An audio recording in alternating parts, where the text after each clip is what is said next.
MLM is a great thing. Yeah.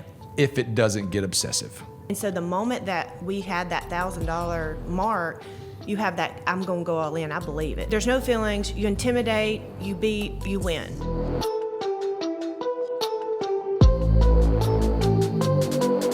So today we're going to talk to you about a softball player that has taken the sport that she loves and is making money. Not just a little money, pretty good money doing it. Now, you may not be a softball player, you may not have, but you've got something in your life that you love, and everybody's got something that they're good at.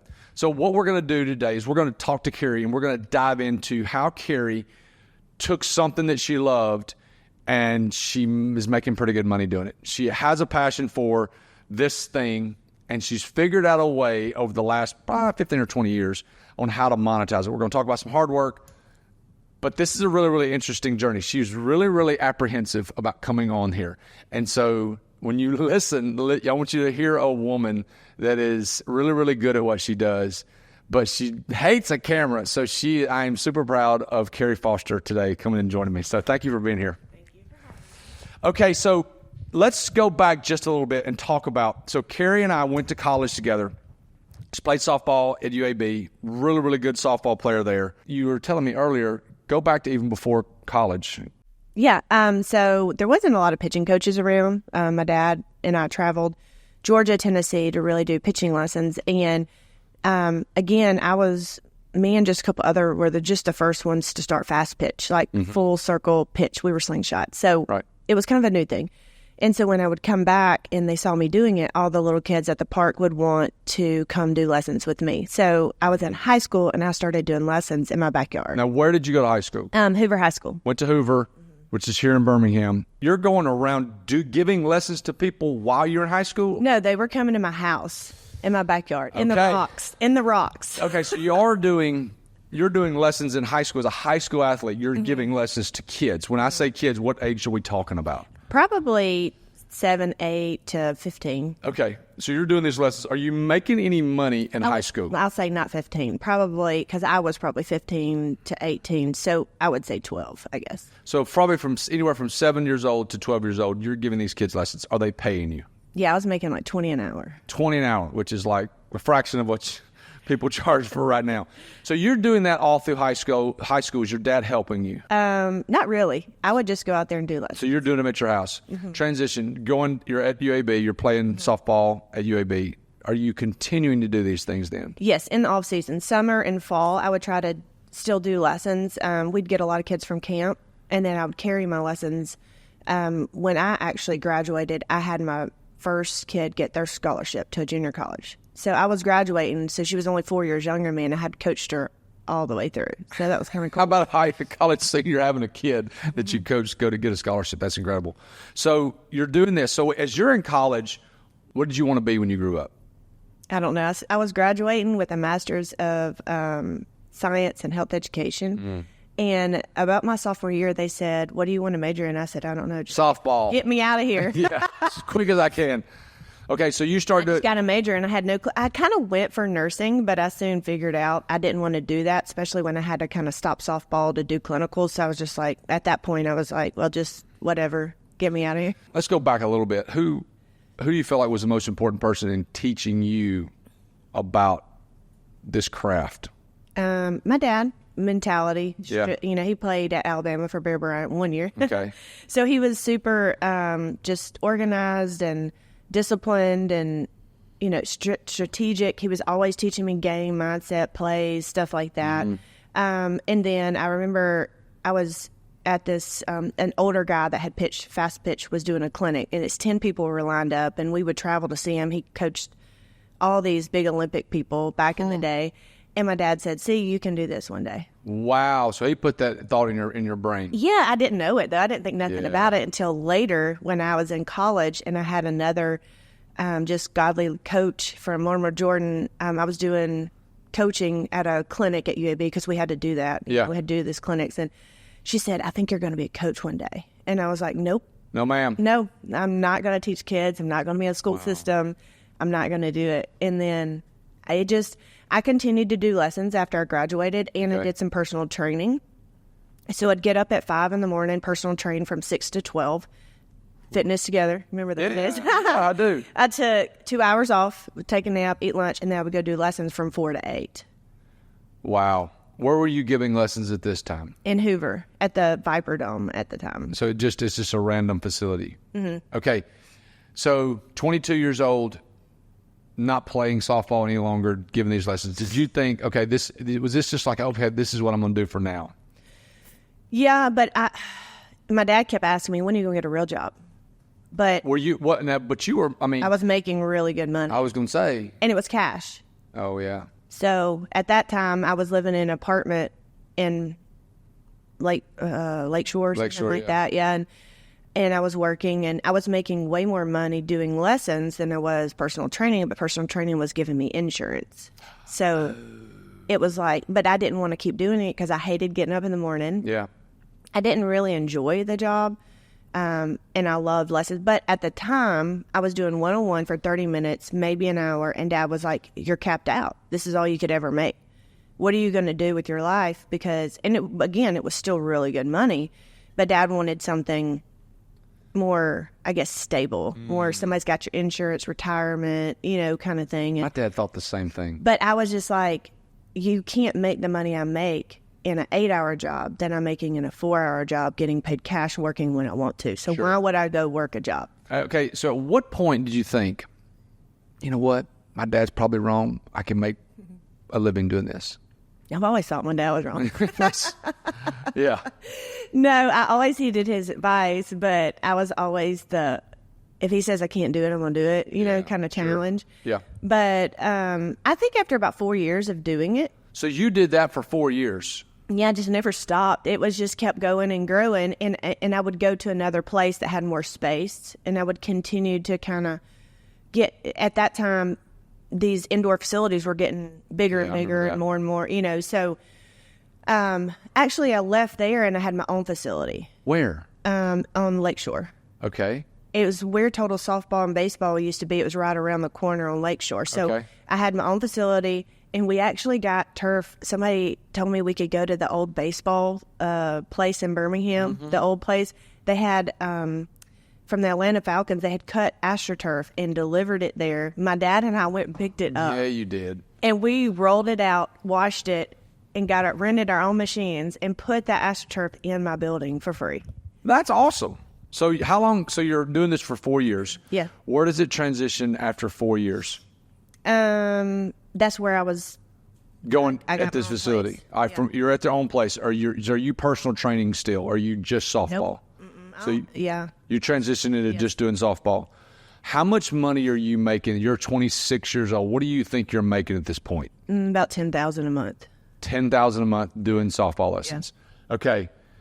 No debt because you're on some scholarship. Were you on full scholarship? I was on full scholarship. Yeah, you were on full scholarship, so you had no debt. no Is that debt. not the most liberating thing ever? Oh, my God. So you're making $10,000 a month at 26 years old. What are you doing financially? Are you saving or allocating any of that money? No. Well, I saved it to buy my house. So I was saving enough to put my 20% down on my house. Okay. So you needed a house. But I didn't. I was saving, but I was also blowing. Were you? Yeah, I just didn't. There was nothing I had, aspired to like purchase. So I had all this money just sitting there to. Sometimes people don't want to save just for saving's sake, just for whatever. Oh, yeah, I got it. So Kerri and I have known each other for, Lord, I guess 20-something years now. So at some point, and we've kept in relatively decent contact, even though I moved away for 15 years. We've talked on and off for years and years and years. Most of it's been about business stuff. But at some point, you started doing selling essential oils. Tell me about that. I'm trying to remember how it even got started. I think it was just, this like revolution. Everybody's talking about it, doing it. And I'm at church and somebody was telling me I should try something. And when I tried it, I don't even really remember what it was. It worked for me. I think it was allergies. I had grown up with terrible allergies and I did some with that. So I really loved it. And but then you throw me you can make money with it and a challenge, because I was kind of just, there was nothing challenging me with work anymore. I'd capped out, and I just started learning the business, learning the company. So when you say learning the business, she worked with Young Living. And so let's just talk about this. What are your thoughts in general on multi-level marketing? I love it. I've been a part of 2. Which ones? Modere and Young Living. Oh, so both essential oils. No, Modere is more supplements. Okay. So you started. So you're making $10,000 a month doing softball, and then this Young Living thing comes up, and you're just doing it because you feel like you need it. Yeah, it was just challenge, see if I could do it. So there's 2 ways you do a multi-level marketing. You can buy the products and just do the products. That's great. Every one of them say the same thing. All of them. Advocare, Young Living, all of them say the same thing. So you started doing the business part of it. So give me a little bit of an insight to how the business works with a multi-level marketing. Basically, with this company, because Modere is a little different, and they kind of changed the structure over time, so I'm trying to remember. It's been a while. I was in the company for 10 years, and you start off and basically you sell people like a membership, and it comes with like a kit. And once they get that kit, they can either be a customer or they can choose to do the business. And if you did the business, and I could be totally wrong on this, I think it was like a $150 kit, but you make like $50. But the money comes in them talking, them sharing, them creating more customers, and then you get a % of their customers. But you're getting paid for your guidance, your leadership, your whatever you're doing with them. So I love this structure because it's teaching other people to sell your business and getting them to do the work for you and getting compensated for it. So you're selling, in essence, Young Living, and then you are working with other people that you've sold Young Living to get them to sell Young Living. Yes. It's leadership. It's leadership at an extremely high level. So tell me about the journey of you growing with Young Living. I'll tell you a funny story. You could get these like kits. You had to sell these kits. Yeah. So I would go, I'm over the top on all of it, and you could pre-buy all these kits, like 10 or 20 kits, and you get them like on a discount. And I would put these kits in my car, and I would go shopping with my friends, and I would leave that store, and I would tell somebody about it, and I would sell it, and I would just go give them the kit. Because I knew if I had the kit on hand, I could get them to buy it. You wait any longer, then they wouldn't buy it. They would have time to think and then second guess and then look at their bank account. But women, we're impulse buyers. Sure. So it was like if I had it on hand, I said, oh, well, here it is. Here's the remedy right here. Boom, it was done. And so I could just flip these kits over and over and over, and I would just, and we'll get into this, but this was what I didn't like about it, was my mentality became, how can I sell every person I talk to about it's something that was in me that came out that made me great, but also I didn't like. Why do you think, okay. Why did you not like that? Because it made me, as a Christian, I wanted, to get to know them as a person and who they were. And, but I was just one track mind, sell my kit, move on, sell my kit, move on. It was just not using them, but using the relationship as a purchase. But if you really think that the product is good. And it would help them, but it was the motivation behind it. Yeah. You weren't there to help them. You were there to make the sale. Yeah. But I knew it would help them. So I knew it'd be great for them, but it was that one track mind. You got to get to the top. But the money's not in making the sale. The money is getting them to sell. How did you transition into getting them to sell? It was teaching them the system, teaching in them and putting them in the system and taking them through a linear process of learning the product, then learning how to sell the product, learning how to sell themselves, learning social media, learning the business, award, affirmation, do it again. They teach you that in order for you to teach others that. Yeah. And it's kind of coming from the top of how to do all this. Sure. No, it's sales 101 and it's great. So tell me, so you grow, you're growing through this. Yes. Tell me about that journey. Like what was the next step in the growth of that? What got you hooked on selling Young Living? Well, I loved the product, number one, and I thought it was life-changing. But it became obsessive. There was a moment that it became all that you thought about. Really? Yeah. It was this lifestyle, or you know how you can take, oh, I'm trying to eat healthy into a crazy. Oh, yeah. Yeah, it became kind of like that.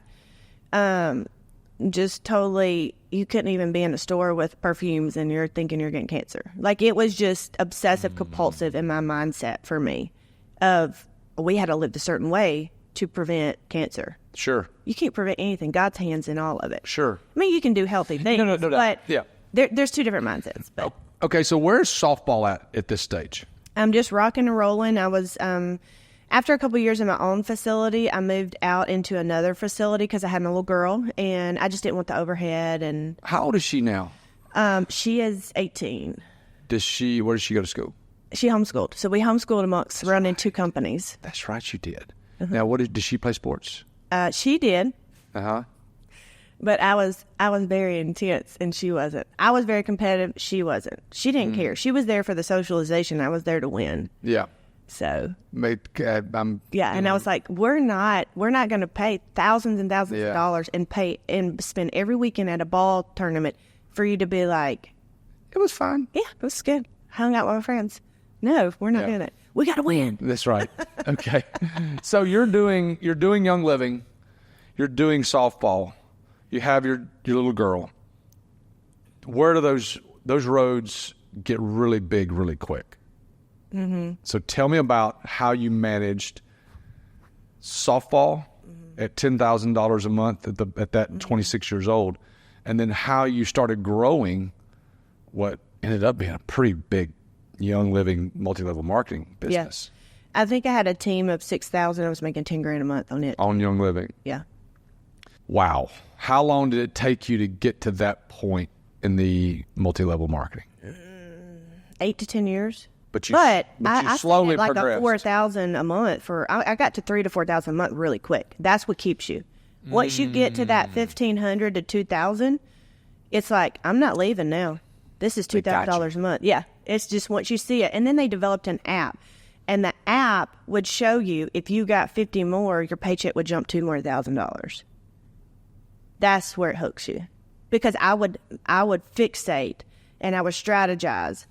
And then if I sold this many, then I would jump to this. If I sold this many, I'll jump to this. And then you could see what would get you to that 10,000 mark, which was life-changing. Oh, yeah. $10,000 a month life-changing. And it's like, okay, I just need 200 people. I know 200 people. Yeah. And then we sell it. You have this many people in this circle, this many people in this circle, this many people in this circle. You could sell to your high school, to your college, again, it's marketing. But I would just make list of people that I could communicate with, and I would find ways to get in not touch with them because it wasn't cold call. It was like get in relationship with them. Yeah. Did you have any fractured relationships over selling this? I'm sure I did. Because people would see. The one thing I always because I got into Advocare, and we were doing about $1,000 to $1,500 a month with Advocare. And I remember thinking, this is good, because the guys that were above me were making, how many people know that? I don't even think I've ever talked about that on here. Did you even know that, Sierra? Okay. So we were doing Advocare, and we were in a really, really good space. And we're at a little over $1,000 a month, and I hit that $1,000 a month mark. And you're right. When you hit $1,000 a month selling a multi-level marketing product, it's gold. You're just like, okay, I'm here. I'm in it. Let's do it. And it's really, you get to the point where you think about it all the time, and everybody you see is a target in some way. That's what I was talking about earlier. But two, I think there's a belief change. I think for a long time you're like, is this going to work? Is it scared? And that's a good moment in general. Unless you have a belief change, you're not all in. So whatever company you're in or not, if you're still living in that doubt and am I going to make it? Is this going to make it? You can't be there. You've got to go all in. And so the moment that we had that $1,000 mark, you have that, I'm going to go all in. I believe it. I did. No. And so then there's for people like us that are super competitive, there's no stopping. It's like a freight train. Yeah. No, I mean, I got to that point, and I was, like I said, $1,000, $1,500 a month. And I remember I was transitioning out of college football. So I was in the back end of coaching, and I remember sitting in church. I remember exactly where I was sitting. I was sitting in Life Church in Cookeville, Tennessee, sitting on the front right. And I remember the Lord saying, how you need to put down Advocare. And I go, I just made $1,500 last month. Are you kidding me? Yeah. And I did it. It was like stopping smoking. Seriously. It is. It was like stopping smoking, and I just stopped smoking. I wasn't smoking, but I just stopped doing it. And when I stopped doing it, there was still money that was coming in, and I started directing people to all the people that were under me, and I still paid the $50 or $60 or whatever, but I stopped. But about 6 months later, we started doing Meal Fit, and obviously that's been a life-changing experience in itself. So I get the multi-level marketing, and I will say this. This is for everybody out there that has a, hey, this if this sounds condescending, please, I am not being condescending. And usually when people say that, they're being condescending. But if you have a job, and I'm just going to use a handful of examples. You're a nurse. You're a teacher. You're a fireman. You're a police officer. You're in that, let's just call $40,000 to $100,000 range of income. But you work hours. Like, you can leave your job. You work from 8 to 5. You work from 7 to 3, whatever. If you've got that sort of an ecosystem, MLM is a great thing. Yeah. If it doesn't get obsessive. And for people that have personalities that are strong and competitive, I'm all in. Anything I do is all in. 100%. Yeah. There's no, I can just, so I would get off of work at like 8:30 doing lessons. I worked till 2 a.m. I remember Me and my friend would do that. We'd stay on FaceTime. And I remember seeing you on Facebook Lives. Yeah. Yeah. And Instagram Lives. Yeah. It's constant. And it was like, we were doing lives. We were creating graphics for our team. But it became, we had to do everything for our team. So if we wanted them to do it, you have to teach them to replicate it because it doesn't come natural. A lot of times, like you and I, when you can think business and you can think outside the box, sometimes that's not natural. I'm learning that's not natural for a lot of people. It's not. And so I just expected that out of people. I expected, hey, I give you a graphic, you know what to do with it. No, they needed a step 1, post it. Step 2, talk about it. Step 3, send it in an email. They couldn't string those things together. So then you have to go back and baby step it for everybody. And you have to create books, and you have to create all this other stuff to get them to function like you function, for them to succeed. Why do you think that people don't get those things naturally? I don't know. There's things that I don't get naturally that other people get, just a lot of compassion, a lot of just sitting still, a lot of just being present. That's not natural for me. Do you struggle with being sympathetic to other people's feelings? Yeah, not as much now as I did. I've done a lot of work, counseling. Yeah. I've done, because I had to learn. But a lot of that goes back to how we were raised as athletes. Sure. No, I agree with that. There's no feelings. You intimidate, you beat, you win. Yeah. There's no feelings for the other team. No, you have to hit them, you hit them, you win. You clean them, you win. It's hard-nosed. And being raised by coaches and a dad and just everybody's so hard-nosed, there's no feelings. Yeah. As a Division I athlete. And maybe not as other females that didn't get raised in sports.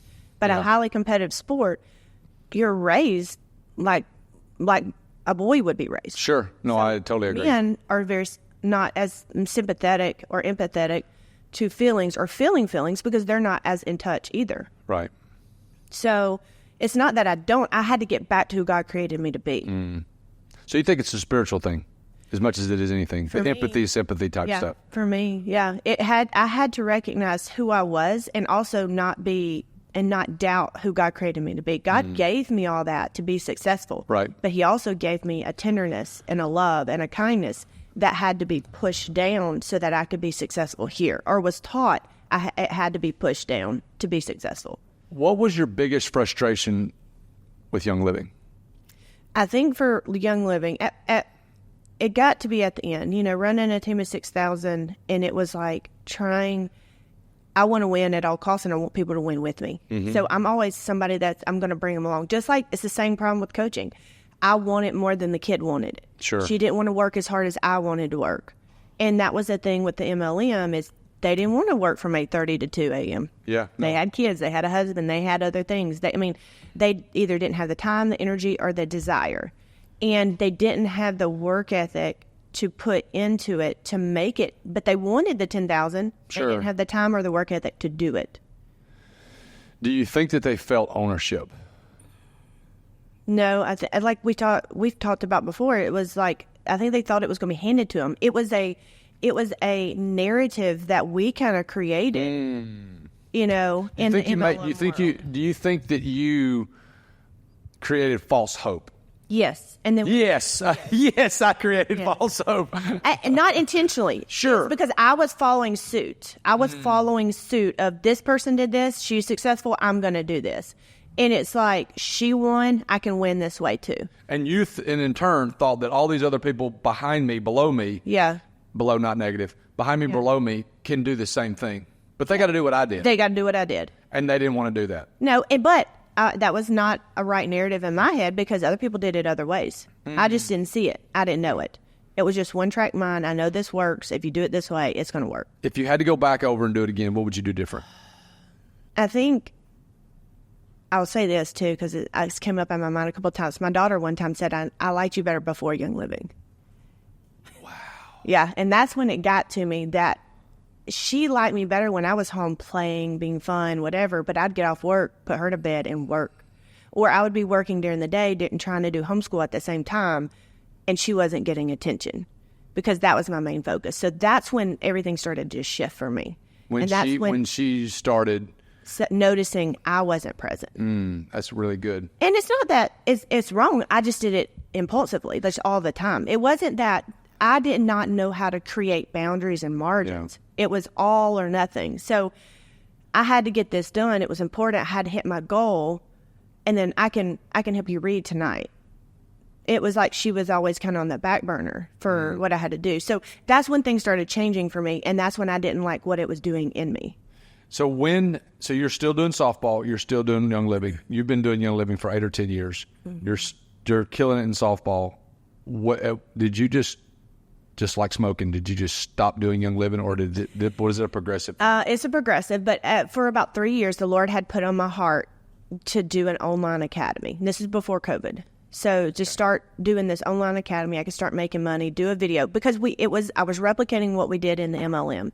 There was a girl that had a Facebook group, millionaire, and people would pay her $50 to be in this Facebook group. She had a list of videos, and she taught you the business. She taught you to do what she did. It was genius. So you took what you learned from an MLM. And it's what created everything I own today. And you implemented it into softball. Mm-hmm. Brilliant. I did not know that. Tell me the beginning stages of how you use what you learned in MLM to transition it to monetizing softball. Okay. So I started with replicating what she had done in the MLM, the Facebook group, and I created my own academy. Okay. And so it's Foster Fast Pitch Academy. I filmed a bunch of videos on my iPhone and just taught like you were in my lesson. Like, this is step 1, step 2, step 3. Okay. And then I put it in a Facebook group. Granted, it took me 3 years to start doing this. But what made me start doing this was Young Living started to fail and COVID started to hit. So this was the time that God was pushing me. Like, I gave you this idea and you didn't really do it, but now you're going to be forced to do it. So Young Living, there were some things in the company. My paycheck started going down. The concept of the Foster Fast Pitch on Facebook group was started and thought way before COVID. Yes. So you think... I just didn't think it would be successful. I didn't know how it would all work out. This is so good. Okay. So, long story short, it's kind of how God moves me through life, period, is he takes something away and forces me because he gives me the idea and I don't run with it right away. It's kind of like he has to strong arm me. Sure. So my paycheck dropped from about 10 to 6. Overnight. Like, it was pretty quick. Like, it was kind of like just... And it was a struggle to continue because it was kind of like MLMs kind of go like this, and there's waves of it, you know, and the wave was going down. Okay, so I started seeing the future of my check there, started seeing that I needed to do something financially if I wanted to maintain my lifestyle I was living. What are you making right now doing softball at that point? I was probably making 10 or 12 at this point because I was able to do multiple sessions. Did softball ever take a backseat to Young Living? Yeah, for years. Because softball was just go to lessons. It was time exchange for money. Sure. It was my 8 to 5, but really it was a 4:30 to 8:30. Every other minute in the day I could put towards growing something different. So going back, I started doing the videos, and I had a kid come in, and I had all these videos filmed, Facebook group done, hadn't launched it. Didn't know what to do, didn't have a website, really. It just was like, I had to figure out my own website. I just did everything by hand. I didn't know what I was doing. And a guy said, if you ever had videos, I would buy these videos today. I said, I do. It's already up. He said, I'll be your first customer. So I launched it that day because he said he would be my first customer. How about that? And did you launch the Facebook group? Yeah, it was already there. I just gave him the link and then we were able to finish creating the website and the link to purchase. And I don't even know how the thing works, honestly. Yeah, sure. I don't even know how it actually worked. Yeah. By the grace of God, that thing all worked. And I was like, oh, it worked when I got the money. And I got the money. I was like, it worked. All the stuff I did on the computer, worked. So anyway, and I launched it on social media. I already had a social media presence and I was running at the time. This is another struggle I had. My personal account for sales for any kind of Young Living or whatever I was doing. Then I had a Foster Fast Bitch account. Social media is draining anyway. So when you're having to control 2 accounts and keep 2 accounts up and be on stories on one, be on stories on another, it just got fatiguing. Why did you not hire somebody to do that? I didn't know, and I just at that time, $15,000 or $20,000 a month. That's easy to hire. I just didn't know. I didn't know how to build a website. Didn't know who to talk to about a website. Yeah. Just the stuff that we do now. I wouldn't have known who to talk to. So I was up all night watching YouTube videos, learning how to do all this. But I do believe God had me doing that for a reason. Sure. So, absolutely. But anyway, so I started launching. I think I had 30 people my first month join. In your Facebook group, how much are you charging? $50 a month. 30 people watching your videos. Yes. Where does it go from there? I got it up to a couple hundred. I got it to like 100, 150. I was like, I'm all in, like this is great, and then it kind of started falling and I started seeing, okay, they only stay in for so long, they get what they need and now they're out. How do I keep getting people in here? And so that's when we started looking through Facebook ads and, we had grown it. I hired Amber, she's my assistant, and we grew it ourselves. We bought a Facebook ad platform. She studied it and she got us to 500 in the group over a year, from 100 to I think it had went down to like 50. So 50 to 500 in a year. All with Facebook ads. And this is people all over the country? Yeah. I have other countries too. So. Oh, wow. Yeah. Okay. So this is the Facebook group. Is there still a Facebook group today? Yes, but we're building an app right now. Okay. So it's going to, because we found that we get to this 500, we're running ads, we can kind of keep them there at that number. That's our magic number. But to get to the next level, I think a lot of people don't want their kids on Facebook and they don't use Facebook very well. It's frustrating to get in and try to find what you need. So I think our retention rate will grow and our clientele will grow if we get this app. So this is how you're monetizing softball. You've got an online academy where you've made videos that teach people. You've got 500 customers on that at $50 a month, number one. Number two, you're still giving lessons at your house. So let's go back. At $15,000 or $20,000 a month, you built a pretty cool house. Where at? McCalla. And you are now, and still, you built this house with the idea of I'm going to do lessons at my home. So you still do that today, correct? You've got 4 branches of Foster Fast Pit. What is that? So, meanwhile, I'm not doing Young Living anymore. When I started doing the academy, I realized this would supplement the income, and I had to do one or the other. If I'm going to go all in with Foster Fast Bitch, and I had this vision for other things, I can't keep wasting my time doing this. Sure.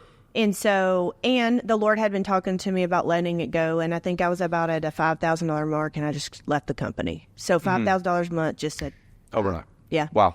And just took a leap of faith and prayed and fasted and said, Lord, guide me in this. Because I knew that's where the God was leading, but like you said, quitting smoking, it was hard to say, okay, I'm just... Let me go back. Neither one of us are smokers. We've never smoked before. That's the best analogy I come up with. And now that's all we're talking about is smoking. So sorry. So go ahead.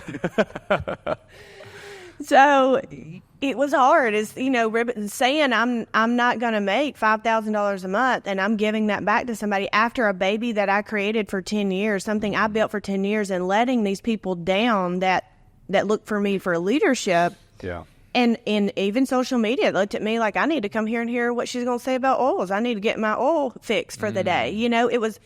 I provided so much for so many that when you stop, it's like, they're like, what is she doing? Yeah. Why is she doing this? So that all had to happen while I was building this online. Okay, so you've got the online academy. You're doing lessons. Let's just do the quick math. At $50 a month times 500 people, that's $25,000 a month. So you're making more on the online academy at the time than I ever could have. Than you ever did. Yeah. And the beauty of that is it all depended on my work ethic, my work, what I did. I didn't have to depend on somebody else. You saw that people were dropping off after a certain amount of time.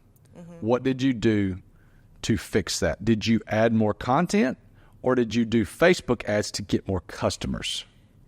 I read a book called Retention Rate. And so the first thing we did was we went in and we revamped the website because it hadn't been done since we kind of went in. We used AI and we rebuilt the sales pages. We made sure everything, and we kind of, at this point, we systemized my academy. So when I first went in and just videoed. This is not Facebook anymore. This is on our website. You're asking me what we did to kind of grow. Well, I felt like people weren't growing because there was a disconnect between sales and buy. So when they had to go to the sales page had to be better, the easier flow to get to and purchase. Okay. Does that make sense? Yeah, get sure. More people. So that was the first thing. We also refilmed all the videos in the academy, and we structured it in a system. So it was easier. Step 1, step 2, step. Yeah. So we went in and just said, what can we do on our end to make this experience better? Did you ask the people, or did you just? Okay. We asked the people. We asked people that were getting out. And to this day, we still ask, and they don't ever say, didn't like it. They're just like, we either don't use it right now, we're out of season, we're hopping back in, or my kid just doesn't pitch anymore, or we found a local pitching coach that we really enjoy. So it wasn't ever anything like our end. At first, it was always like, well, I think this could be better, I think this could be better, but it's really good teaching. So we just went in and just, fixed everything that we thought could have been, make it a seamless process from sales page to purchase. Yeah. There wasn't any glitches so that they would just click off, Right.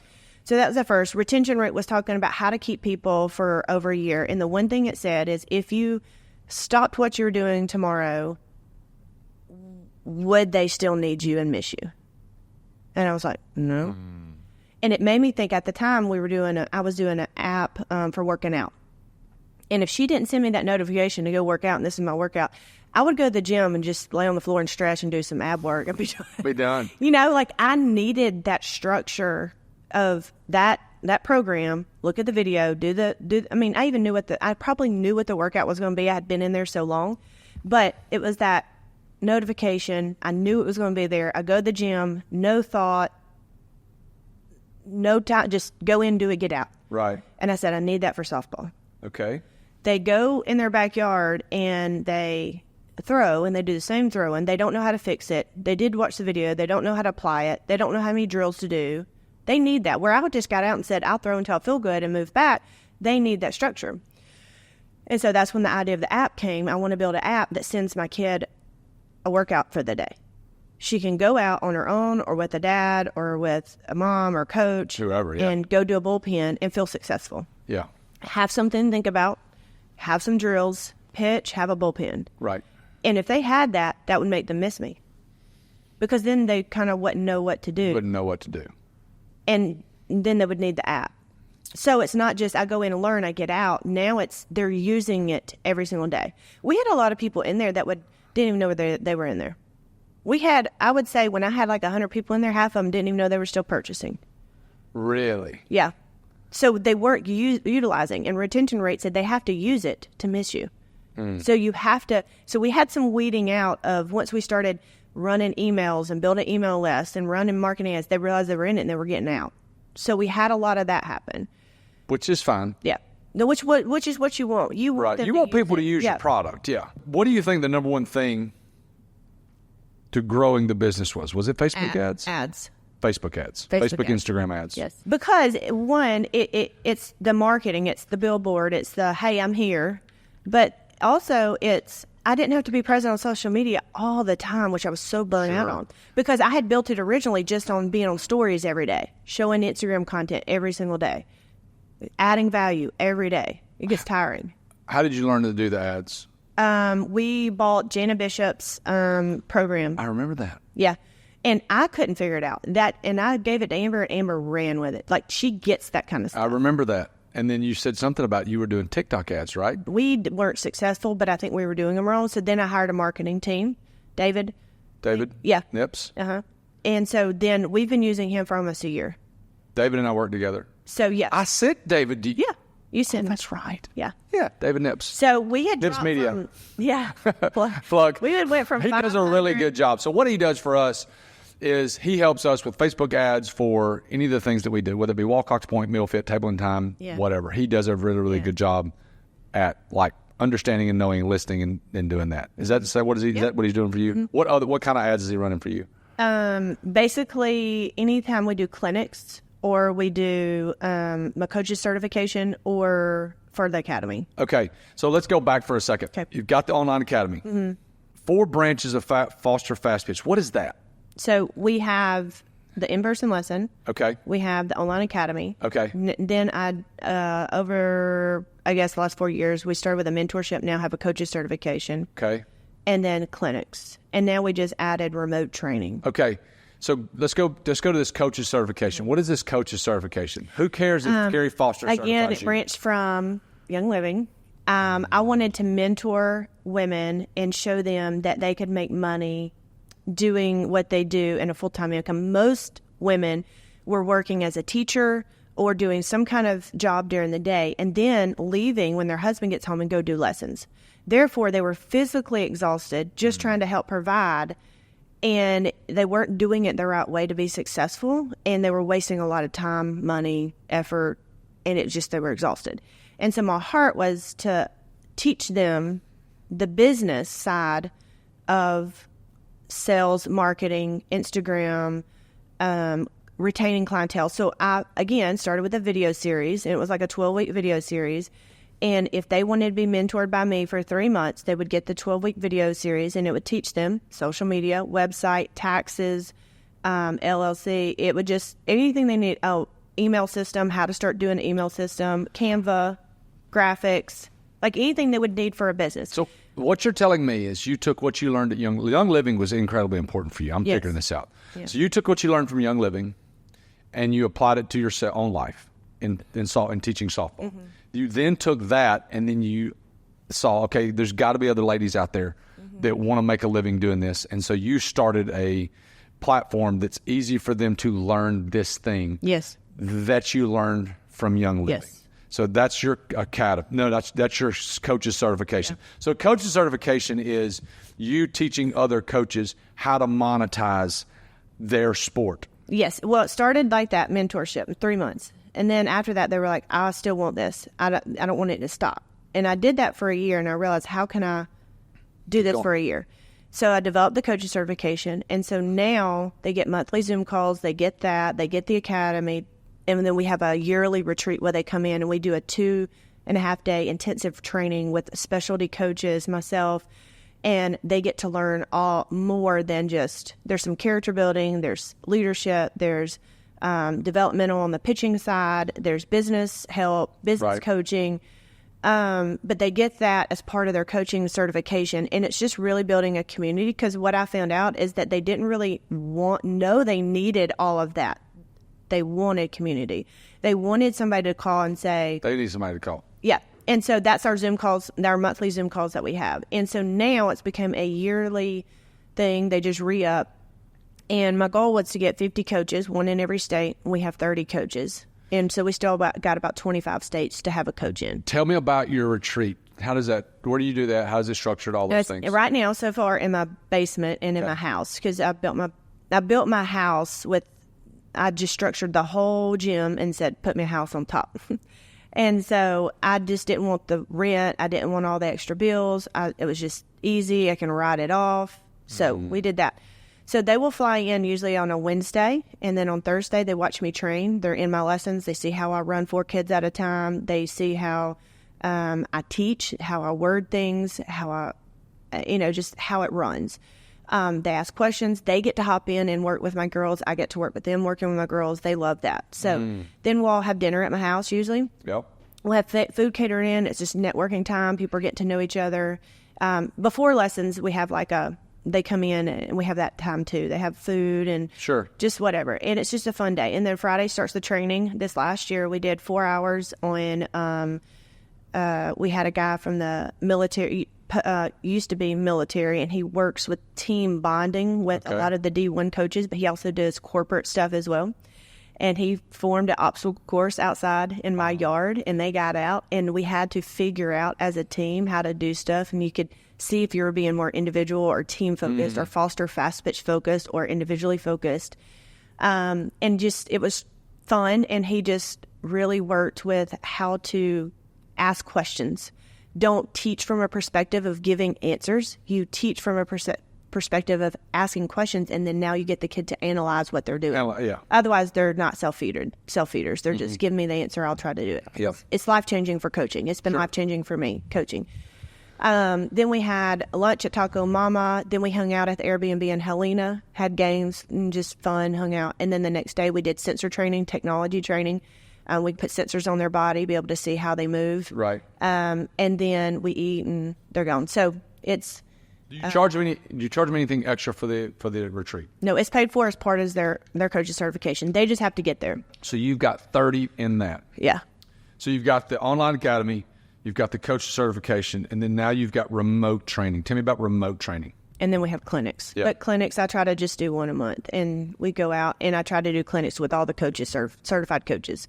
So we'll go into their gym, help them with their kids, and so that's another aspect. But remote training we just launched last month, and we teamed up with Seams Up app, and it's an app for, right now I think it's just baseball, softball. And it's a video analysis system, but you can do live training, but you can actually get on and demonstrate and talk. They can see you while you're demonstrating. You can write on it. You can black it out and look at their skeletal structure. Wow. You can give them homework, programming, and then there's live chat where you can build relationships and still be their personal coach. What's the most profitable part of any of these 3 or 4 different things? What's making you the most top line revenue? The academy. The academy. What's the hardest part about managing all this? I don't think there's really a hard part. Thankfully I have Amber, and she kind of organizes the structure and what I need to do. And if I have a live, she's like, hey, you have a live day, here's your graphics, here's this and that. So I think that would be the hardest part, is what she does, which I don't have to do anymore. Sure.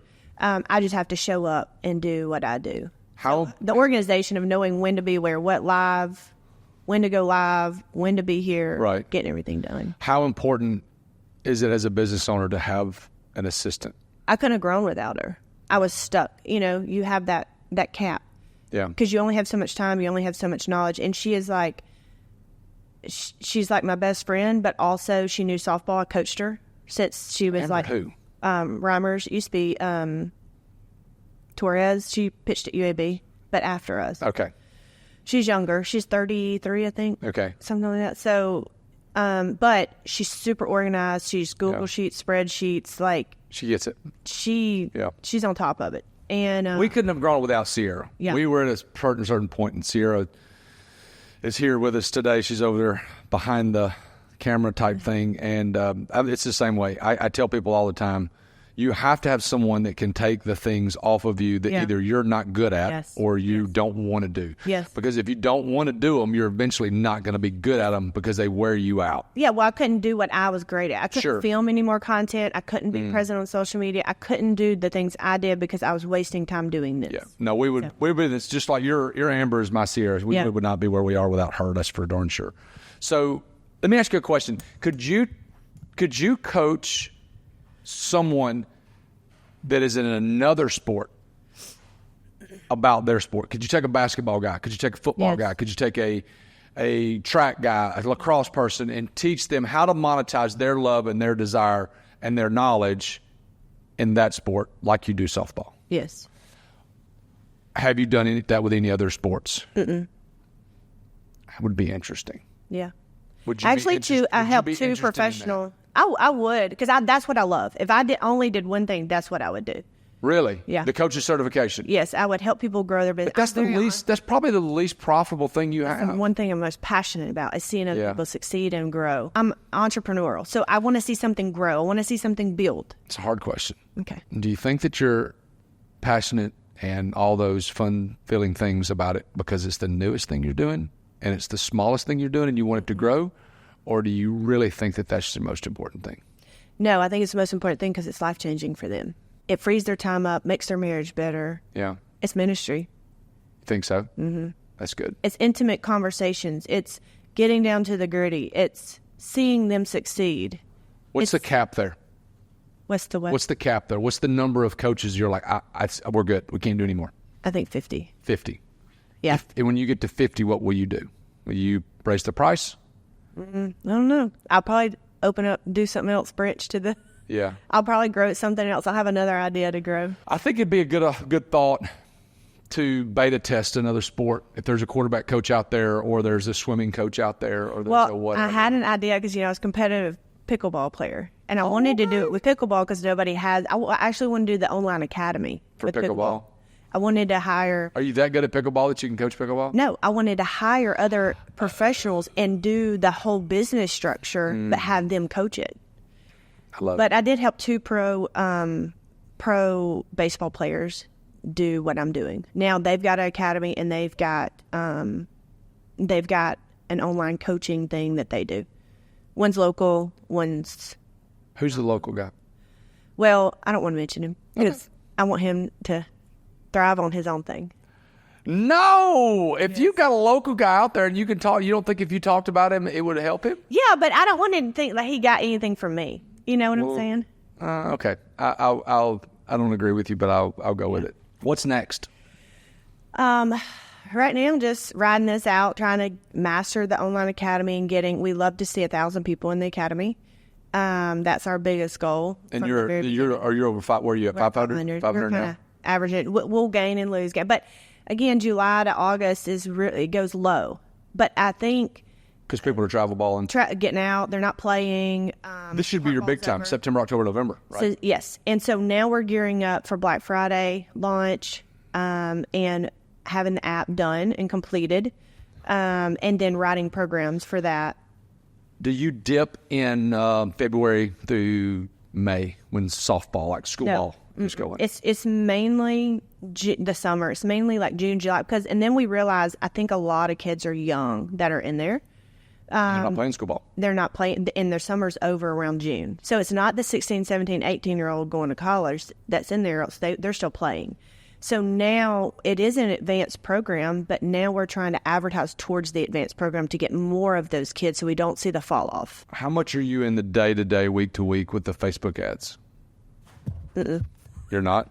No, I don't. I show up on the Zoom calls, and I tell them my idea, and then they run with it. So I had an idea let's do a rise ball workshop. Let's do a rise ball. Rise ball, okay. Rise. Ball. Pitch the ball goes up. Instead of pitch the ball goes down. It's an advanced pitch. Yeah.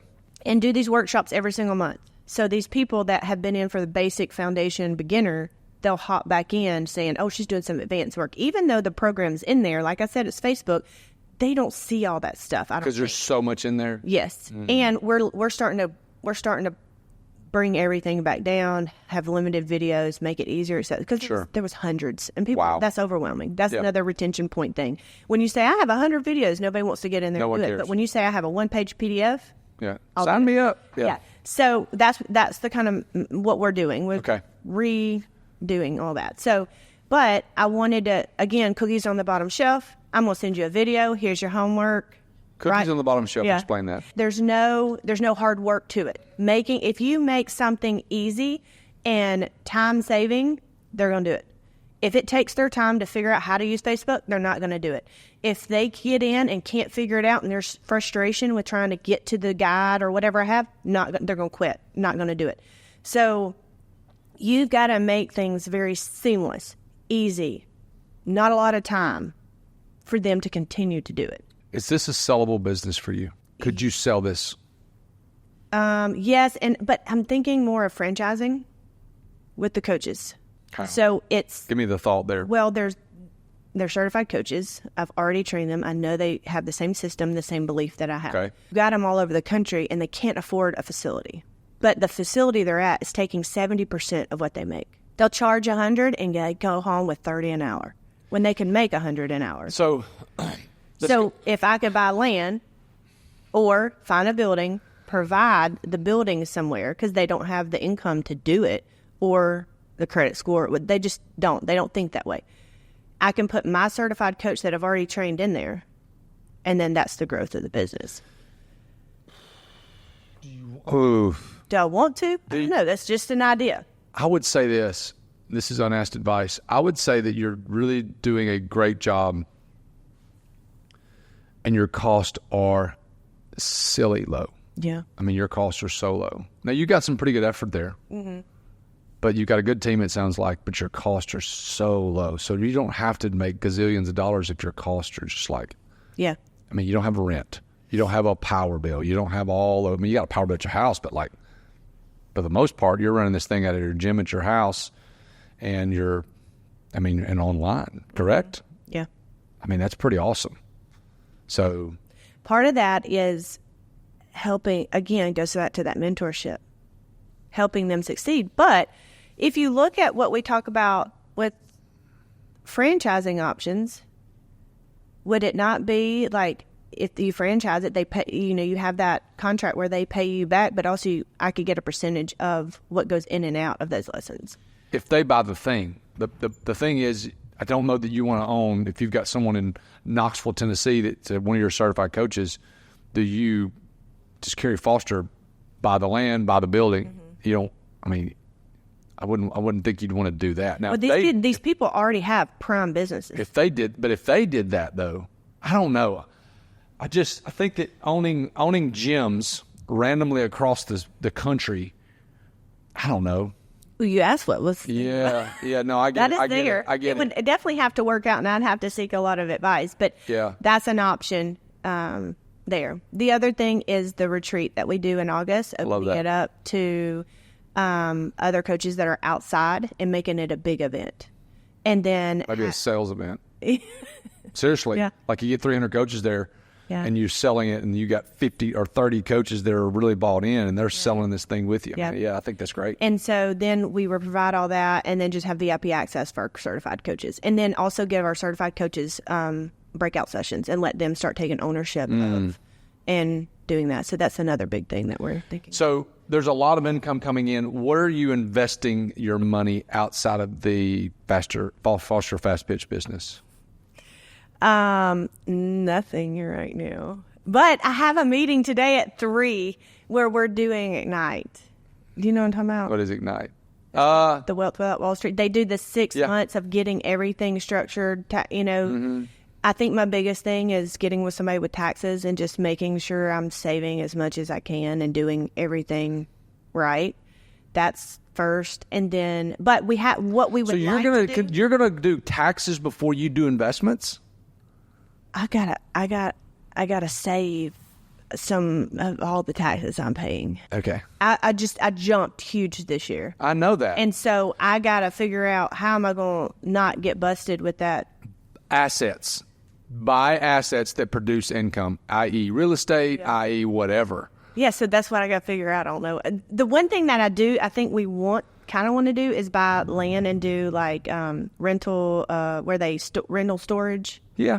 That's an idea. Yeah. And it's a good, I mean, yeah, that's. No, I don't know. Yeah. That's my next thing. That's honestly, over the last 2 weeks, I've been talking with somebody, and it's just, I've got to figure that out this year. That's what I'm doing this year. So you're for. I do have the typical the SEP, the Roth, and all of that, but Yeah. I don't have passive income opportunities outside of my business.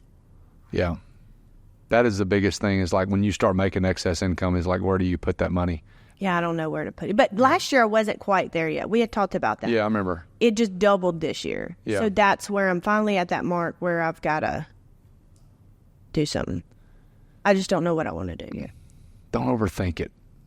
Like, find somebody that you trust that you can give some money to, and like, like just like you did with the soft fast pitch stuff. Like, Well, I thought I had to figure that out. yeah, So there's people out there that can do it for me. sure. Okay. Okay, if someone wanted to find you and dive into one of these things, they got a softball kid, they got anything.